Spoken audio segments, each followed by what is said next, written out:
安慕希 AMX 新疆哈密瓜酸奶带您进入正片内容。你就是我亲爹，我也不能这么干吧？不是魏民，你就当帮帮我，你多少尽点行吗？这么着，强子啊，不就是为了点什么奖金和工资吗？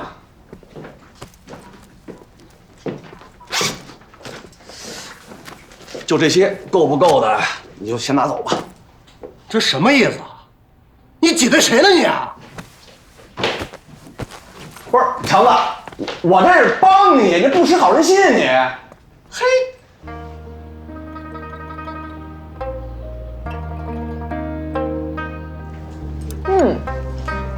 我就爱吃这肥牛，哎，还有这羊枣肉，真嫩，怎么煮都不柴。哎，这儿的韩国烧烤也倍儿棒。行了，咱们不聊这个，咱们说点目前的事儿。北京啊，现在发廊越来越多了，新美的生意也大不如前，还有夜市。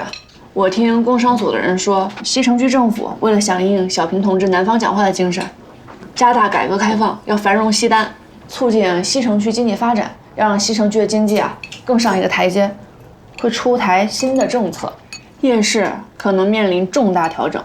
哦，我们也听说了，这夜市好多哥们姐们儿都在另谋出路呢。可不是嘛，有一部分人啊想去东四开门脸儿，还有一部分人想去雅宝路秀水，做外贸跑俄罗斯，想干什么的都有。还有啊，这东四的门脸开了这么多年了，这房租呢是越来越高。还有你刚才说的那个秀水跟雅宝路，现在也基本上是趋于饱和，根本就进不去。那怎么办啊？要咱干什么呀？我跟东子商量好了，夜市生意咱不干了。不干了，那咱干什么呀？别着急啊，我呢跟小敏都商量好了，这事儿办下来，我们就告诉你们。哎，行了，娟子，你就别瞎操心了。人东子跟小敏都想好辙了，听他们的没错。服务员，再来杯墨鱼丸。哎呦，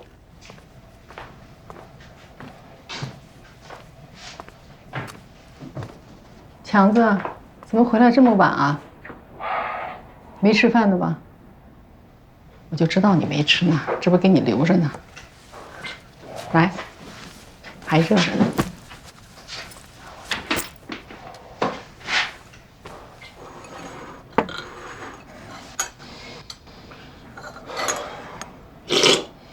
你今天去魏民他们公司推销你们厂里的货，推销怎么样啊？妈，魏民现在已经不是以前的魏民了。这话怎么说呀？他不光一点都没订我们厂里的货，还挤兑我半天。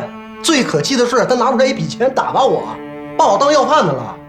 我一生气，没理他，扭头走了。这魏民也是。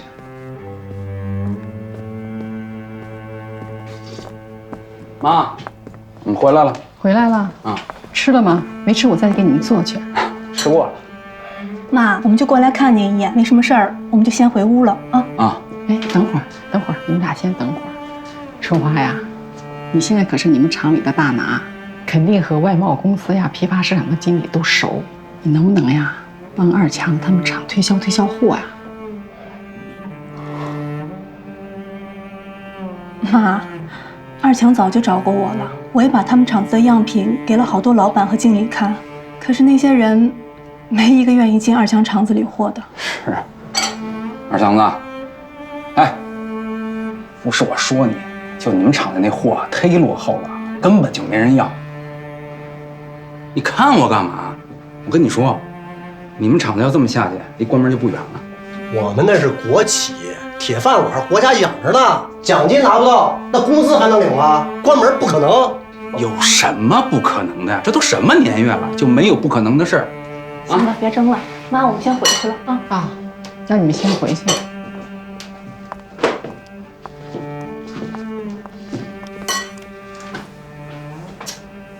强子，别急，会有办法的。刚子，我跟你提的那件事儿，你到底怎么想的？什么事儿啊？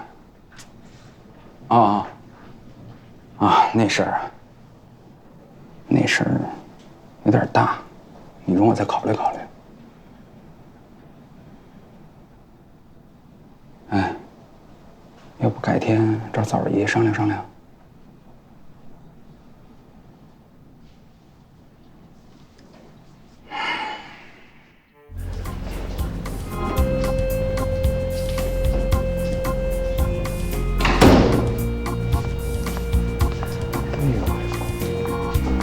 宣传科市场调研，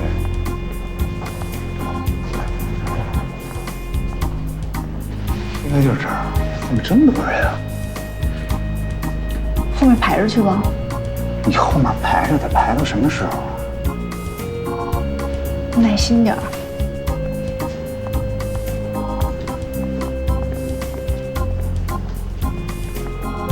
你们是去那个租赁部是吧？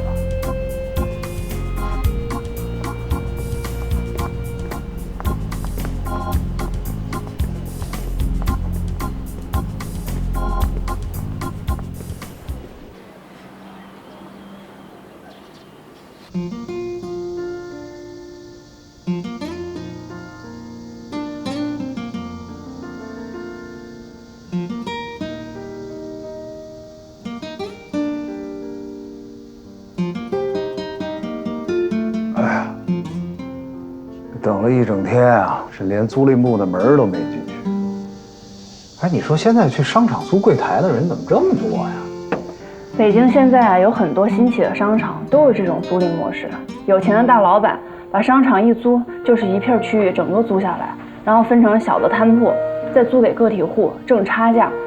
现在呢，从外地到北京来做生意的人越来越多了，浙江人、广东人、东北人，还有北京本地的个体户，他们也需要提高自己的经营环境，所以进商场啊，这是大势所趋，竞争肯定很激烈。哎，对了，我看那些什么经理啊、大老板，都是大包小包拎着去的。我觉得要不然咱也打住！我知道现在社会上有很多走后门的现象，但是我不愿意干。哎呦，哎，老话说得好，有钱能使鬼推磨。你要不这么干的话，你连门都摸不着啊。可是做生意讲究的是诚信，靠的是实力，不是靠吃喝送礼走后门。你说完了？得。哎呀，您真是被咱俩那个妈教育的给教育傻了啊！也不愧有这个夜市居委会主任的称号，您真是这个。那你还真说对了，做人本来就应该有原则，该干的事能干，不该干的就是不能干。得啊！我说不过您，我不说了，您说的全都对啊。哎呀，不是，那接下来该怎么办呀？想想呗。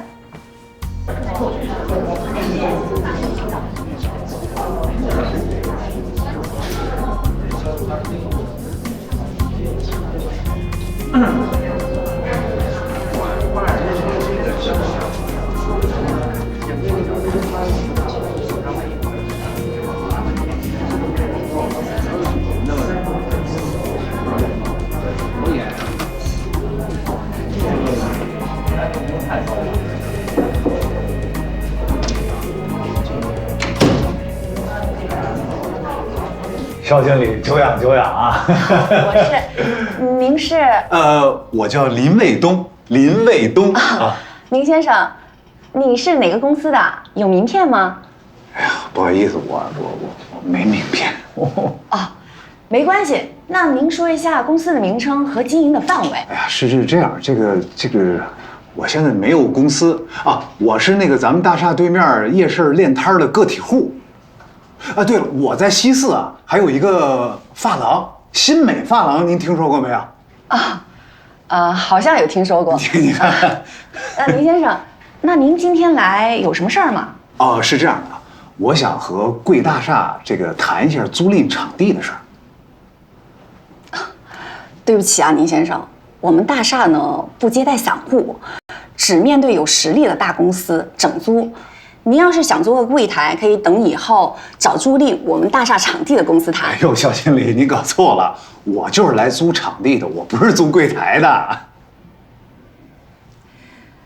我们只和公司谈，您啊不够资格，我真的很忙，要不您先请。不，小经理，您再考虑考虑，好不好？哎，等会儿啊，等会儿。哎呀，初次见面啊，也不知道给您带点什么啊，这点东西啊，您行的。您这是干什么？没，我就是一点心意嘛，心意啊。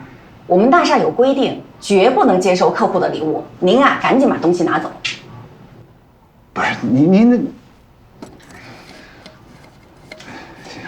好，哎呀，哎呦，好，不好意思啊，哎，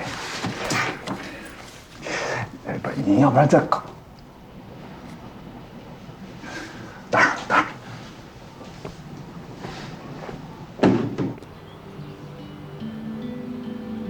枣儿爷，现在黄厂长和许多老师傅都退休了，现在厂子里负责管理的是一群不懂技术的人，这生产呀、销售都是我媳妇春花在那忙前忙后的。春花还给厂子提了好多合理的想法还有建议，可厂子呢不愿意实施，犯懒。怎么说呢？反正现在这厂子挺不景气的，大不如以前了。你们厂的情况我多少了解一些，现在街道办事处也在想办法。枣姨，我倒是有个大胆的想法。他什么时候胆小过？你有什么想法？你说。我想承包这个编织厂。承包这编织厂？我没听错吧？没有。您没听错，这事儿啊，我想了很长时间了。我们这个厂子呢，底子好，经营了这么多年，有固定的销售渠道和技术工人。只是这些年大锅饭吃惯了，大家都懒了。我想啊，我要是能承包这个厂子，就要打破机制，建立新的奖惩制度，多劳多得，按劳取酬，形成计件工资。枣姨，这只是我一个简单的想法，我和刚子还商量出很多具体的方案。我这听的也是似懂非懂的，但我觉得是好事儿。就是说你们俩想承包这厂子，是不是？是这意思。挺好，枣姨也相信你们两口子能经营好。有您这句话，我心里就有底了。来前儿还担心您不太同意。那你们俩找我来让我干什么呀？我们俩想让您啊，帮我们跟洪英姨说一声。她现在虽然离休了，但是在区里办事处，这说话还有点分量。如果她能帮我们说一声，这事肯定能行。多大点事儿，瞧你们俩，走，现在带你们俩去。真的？走。哎呦，太好了！谢谢枣姨，把水喝了再走。不了。我的包我包在这儿，走。您等。您先。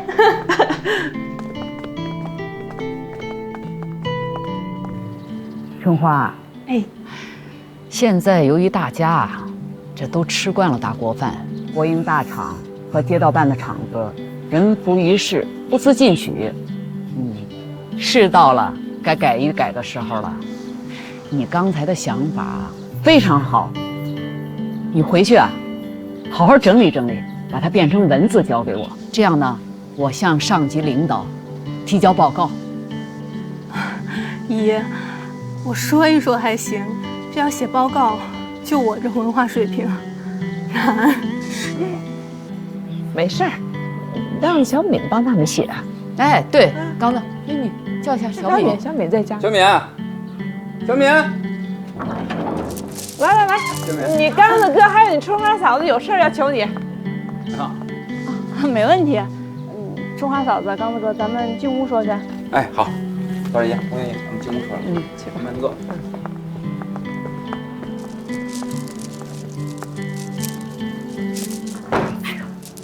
宝儿，小敏这孩子现在思想觉悟越来越高了。哎呀，而且上过夜大，文化水平高。你看那报告写的，思路清晰，条理分明，用词恰当，比我写的都好。哎呀，这种人才你不把他招进体制里，就让他在社会上飘着，那是浪费。我跟你讲，姐，为了劝他来咱居委会工作，我这嘴皮子都快磨破了。我一跟他说吧，他就让我想想，给你想都2年了，也没个准话。还有你，当初也捣乱跟我这抢人，非让他去办事处。现在想想啊，咱俩都是剃头挑子一头热，人家根本没理咱这茬儿。哎呀，这想当初啊，是我考虑不周，想让他进办事处。可是作为国家单位，他是不允许经商的，那肯定会影响他和东子做生意。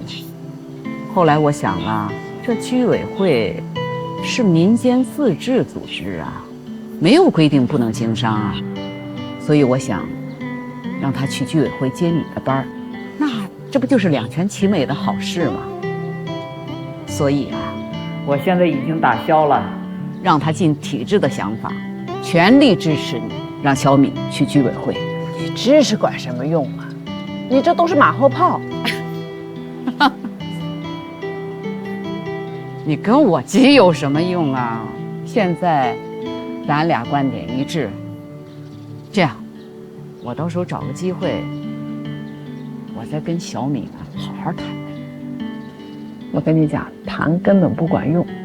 如果真想让他来咱居委会工作呀，咱必须得使个招儿。什么招啊？你听我跟你说啊。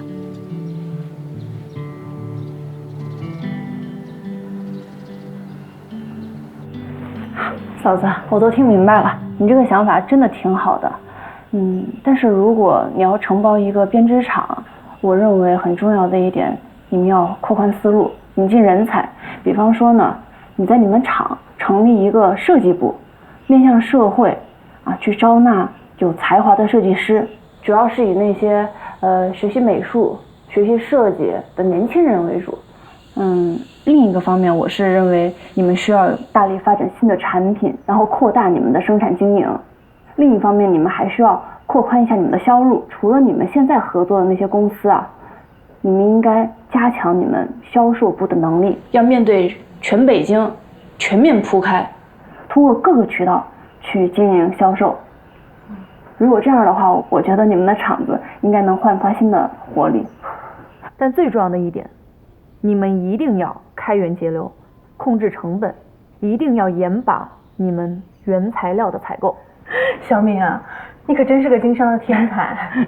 往后我要真能承包下这个厂子，你可得多帮帮我。没问题，你是我嫂子，我当然得帮你了。小敏，你把你刚才说的那些都写在那报告里给上面看。放心吧，我会把我说的还有嫂子刚才她的想法一起写在报告里。得嘞，就这意思。我听说啊，对面那大厦1、2、3层正往外租柜台呢。可不是嘛，这1层、2层租给了原来就有的西单副食店，3层对外出租。可现在好多这个大公司，包括香港的大公司，全跑这3层占地方来。而且那些大公司对外出租柜台的租金很高，虽然这租金高了点吧，我也想着去跟这些大公司聊一聊，说租1、2个柜台。但是大家伙知道吗？那些浙江人非常的抱团，一租就10好几个。那你说我这单个去租的，人家根本就不搭理。我说最近夜市练摊的这帮江浙人去哪儿了呢？感情都是进了大厦了。是啊，而且进了大厦的这些，每家的生意都很好。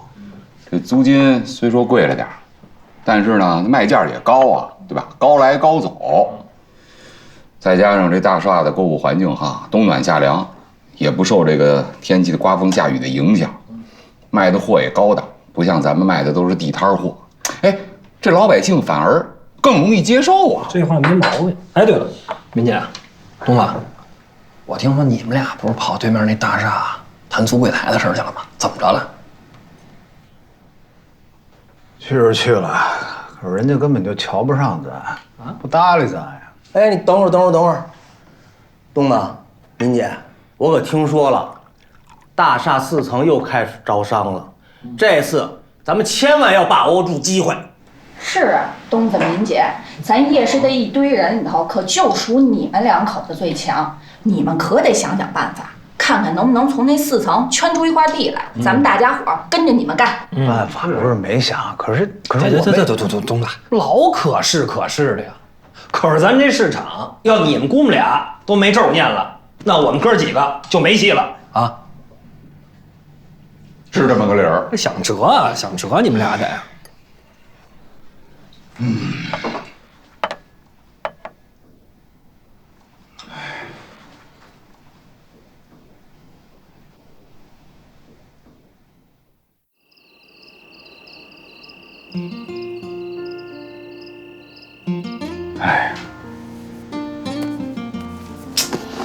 哎呀，你说怎么才能在大厦4层租下一块地儿来？你上次不是说过吗？人家只对公司不对个人。那我们想租一块地儿，首先我们得办一个公司。公司好办，我明天就可以到办事处让他们出证明，然后到工商所去办去。反正咱们注册资金也都有，工商所咱也有熟人，那很快就能办下来。办公司是第一步，更重要的是得想办法跟大厦那边好好谈一谈。关键就是这个，怎么谈呀？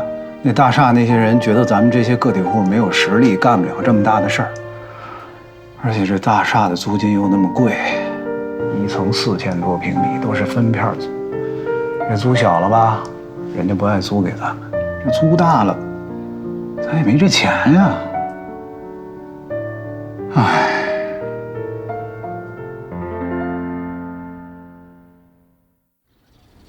从今天开始，叶刚同志和春花同志就正式承包编织厂了。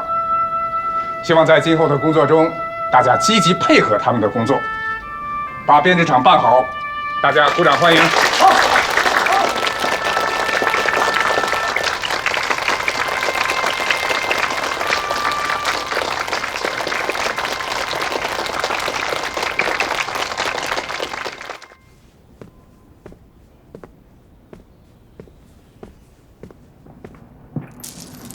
媳妇儿，回来了啊！哎，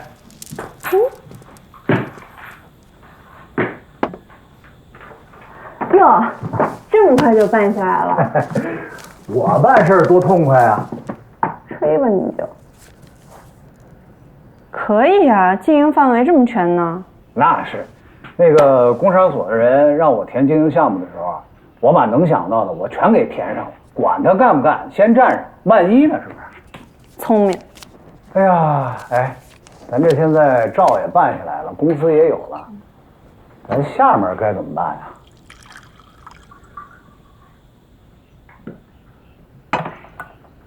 我这不也犯愁呢吗？再想想。不是，合着你也没想明白？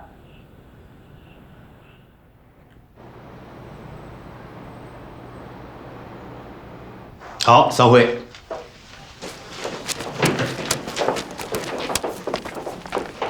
领导，我有事儿想跟您汇报。哎，小敏，你来的正好，我给你介绍一下，这位是你们夜市对面新开那个大厦的王总经理。哎，王总，这位是我们个体户协会的会长，哦，我们区的大红人孙小敏。王总，特别高兴能认识您。认识你很高兴，我早就听说过你，孙小敏。是吗？您这么大的老板，怎么会认识我呀？以前开会的时候就见过你，而且你在会上多次受到过表扬，早就对你的大名如雷贯耳了。好，小敏，你找我有事吗？没什么重要的事儿。我还有个会，要不咱们改日再说。行。好，你们聊。再见啊！再见。哎，小敏，既然遇到你了，我早就有个想法想跟你聊呢。啊，您说。据我了解，你是有文化，并有长期的工作经验，是一个非常有能力、有本事的人。我们大厦刚刚成立，急需像你这样的管理人才。我冒昧的向你提个建议，你愿不愿意到我们大厦来工作啊？您那是大公司，管理人员都是顶尖的人才，我这个能力也就够干干个体，帮练摊的兄弟姐妹做点具体的事儿。哎，你太谦虚了。既然你没有这个想法，那就算我没说。对不起啊，王总，我特别高兴您能够赏识我，也特别开心您能邀请我去您公司，而且今天能认识您，我真的非常非常的开心。虽然我拒绝了您的要求，但是我确实是有一件事儿想要请您帮忙。没问题啊。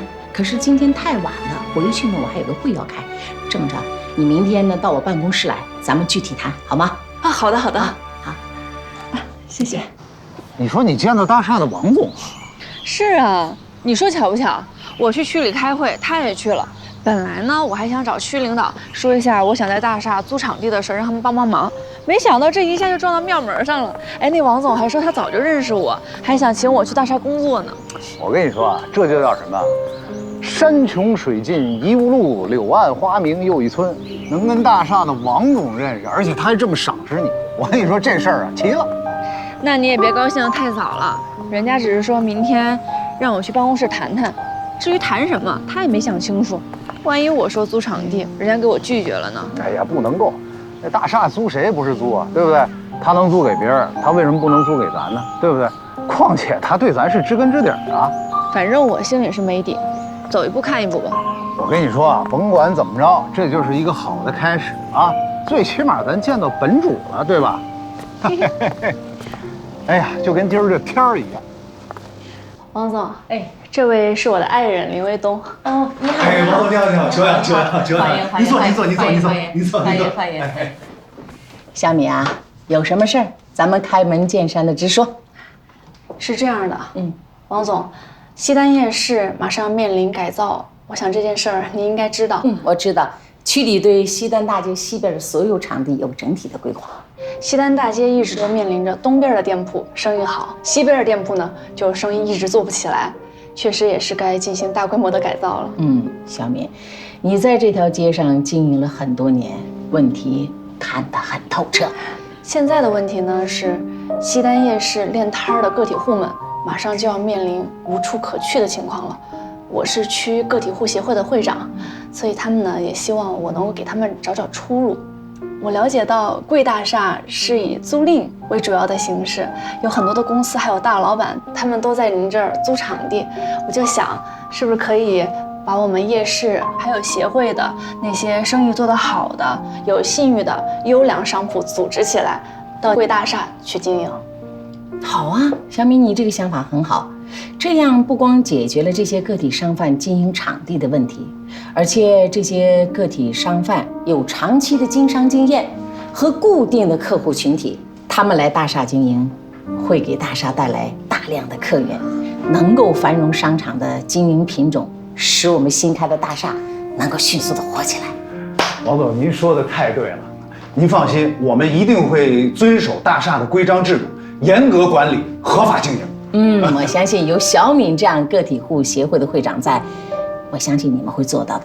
不过，你们有自己的公司吗？有，我们刚成立的。哦，那就好。我们大厦的4层啊，现在正在对外开始招商，我们只和公司签约，并不对个人。既然你们有公司，那就说说你们想租多大的地方吧。王总，你们4层一共有多少平啊？大概有4000多平米。我想租一半，2000平。2000平，你这个胃口可不小啊！连租金、押金，还有装修，还有做柜台，那可是需要不少的钱呐。你们手头上有那么多资金吗？放心吧，没问题。哦，你看看，这些年我还真是小看你们这些个体户了。你们这些年挣了不少钱，但是没有想到会有这么大的实力啊！还是党和国家的政策好。对。哎呀，那就好。这样的，我给租赁部的肖经理打电话，你们现在就去找他，具体的租赁事宜你们跟他协商，有什么问题再来找我。行，谢谢王总。不客气。谢谢。不客气。林先生，上次你来啊，我以为你就想租个柜台，有些怠慢，不好意思啊。没关系。我听王总说你们想在4层租2000平米。是的。不瞒您说，我听了这个消息觉得很意外，甚至有点不敢相信。肖经理，不会是因为我们只是个体户吧？可能我对你们这些个体户还不够了解。不过既然是王总让你们来的，那咱们就谈谈具体的吧。行。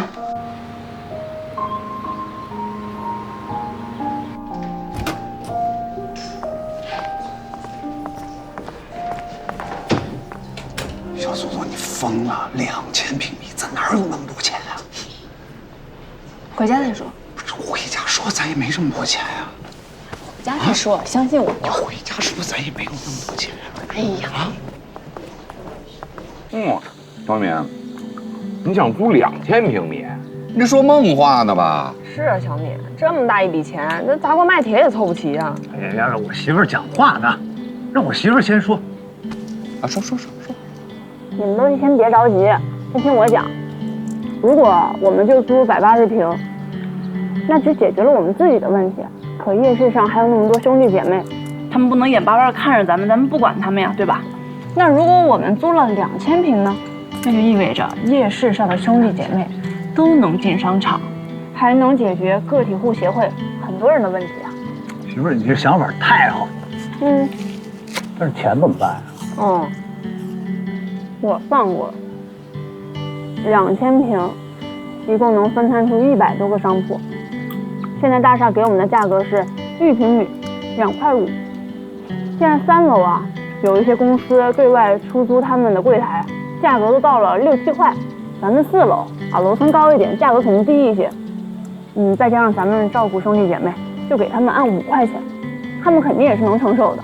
5块钱够便宜的了。这3楼都涨到8块了，就咱那堆兄弟姐妹，想租都租不着呢。那这一个柜台，除去每10来平米的过道，这要是干好了，那利润可比夜市多了。当然了，所以我觉得定5块钱特别合适。再加上除去那些过道、走廊这些公共面积，我们每平米每天利润可以达到2块钱。2000平4000块，一个月就是10几万，对我们来说足够了。那我们要给那些兄弟姐妹多一点利润空间，这样他们压力少一点，然后定价也能定便宜一点，我们才能长期的经营下去。一个月10几万，这干得过啊？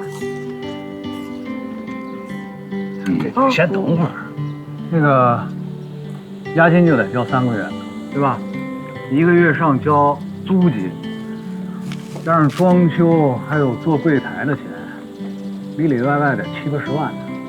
咱哪有这笔钱呀？是啊，小米，咱4个这么多年凑一块儿也就20来万，你这差得也太远了。这没文化真可怕。做了这么多年生意，就不会学动动脑子吗？嘿，你这动什么脑子？1个星期也凑不了那么多钱。没错，就靠咱们几个肯定不行。但你们别忘了，还有那么多进商场的兄弟姐妹呢。我们付给大厦3个月押金，1个月上付租金，我付的是2块5，但是那些兄弟姐妹们同理也得付给我3个月押金，1个月上付租金，对吧？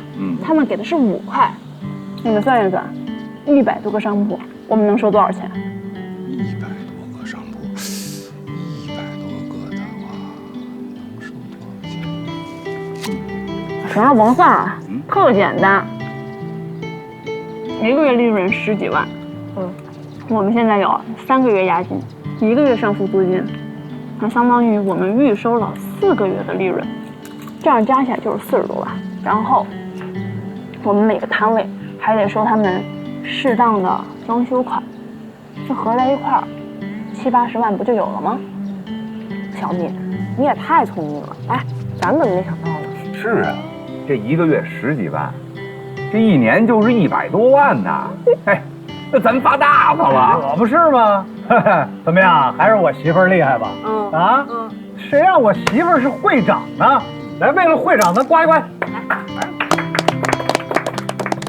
行了，你们先别高兴，还是我那句老话，只有大家都有钱赚，咱们这生意才能做得久。那我今天先定一个规矩，但凡是在我们经营范围内的商铺，只准自己经营，一律不准对外转租。谁要是破了这规矩，立马离开大厦。同意。再过来，再过来。有，哎呀！民姐，您就放心，你定的规矩，我们哥几个能给坏了吗？肯定不能啊！云姐，您说您都给我谋这么大福利了，我们要再靠这个转租挣钱，我们还是人吗？那不是人吗？你们能这么想就好。啊，对了，来，大家伙来看看，这是我做的咱们租赁2000平的摊位的位置图。哦，你们看看有没有什么问题？哎呦，民姐这布局合理，通道也宽，十分便于经营哈。民姐真是行家，我没意见。你没意见？谁有意见？没意见。行，大家都没意见，那接下来你们就找豁子、东子、娟子他们商量商量，你们要哪一块？今天呢，咱们就定下来，好吧？行，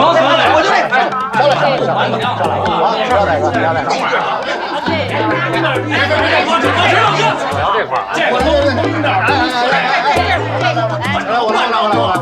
你要叫什么？你要哪个？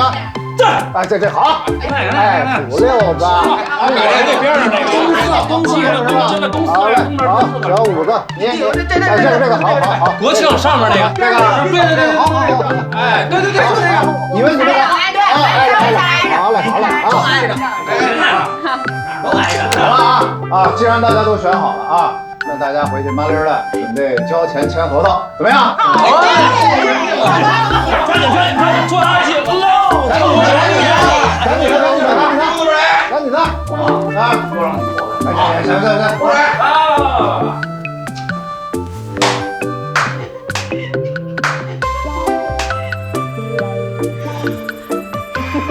这才多大一会儿功夫啊，一大半都没了。哎，这帮姐们说了，他们还有很多做生意的朋友，让咱把地儿都留着，让他们也来租摊位。那也不能都给他们呀，我个体户协会还有一些朋友，还得给他们留着。哎，我跟你们说啊，一开始我还觉得这地儿有点大，现在我发现了，这2000平米啊，根本就不够分的。来，不服了啊！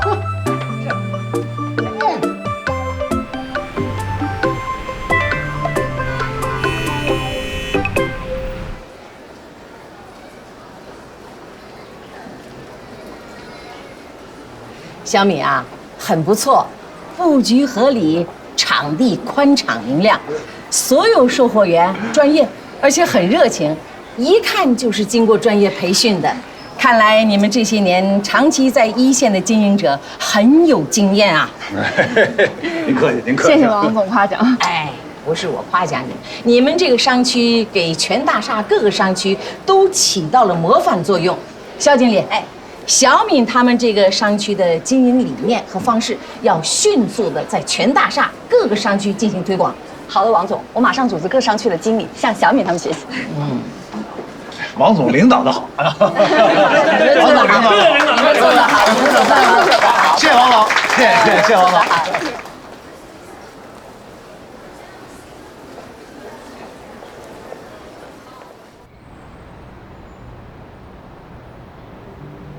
春花，这个还可以。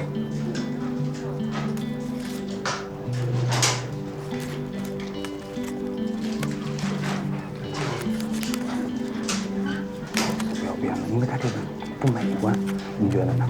对吧？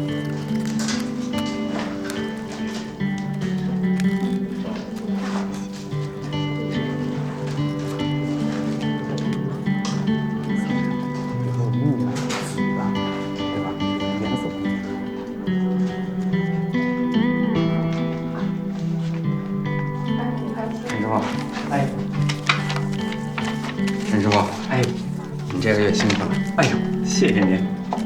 田海洋，海亮师傅，你这个月辛苦了。谢谢您辛苦，您辛苦。全国各大国营企业掀起了一股以打破铁饭碗、铁工资和铁交易为中心的企业劳动、工资和人事制度改革的破三铁热潮，大锅饭被彻底打破了。哎，这政策好啊！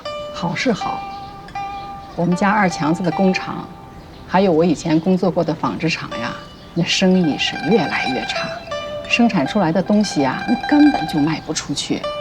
我们家二强子吧，够勤快一个人吧，这每天出去跑业务，一个月呀也谈不成一笔。哎，你说这么大岁数了，连个对象有没有？人家一听工人，哎，扭头就走。哎，工人怎么了？以前工人不是挺牛的吗？哎，那话你没听说过吗？这就叫改革开放带来的阵痛。你呀，是站着说话不腰疼。你们家蓝旗跟着东子和小米，那生意是越做越大，他们肯定是淘汰不了了。哎，兰子，这话你说的不对了啊！你们家娟子也是走在时代前列的弄潮儿啊，还有刚子和他那农村媳妇儿，现在了不得了，都开始承包工厂了，你还有什么不满足的呀？索爷说的对，兰子。你记得当初你们家刚子和那农村媳妇儿刚来咱们小院的时候多惨呢，扫地人家都不让，是不是？这才几年呢？啊，才几年？你说那天我看院里头进来一个大美女，哟，这时髦！我仔细一瞧，是春花儿。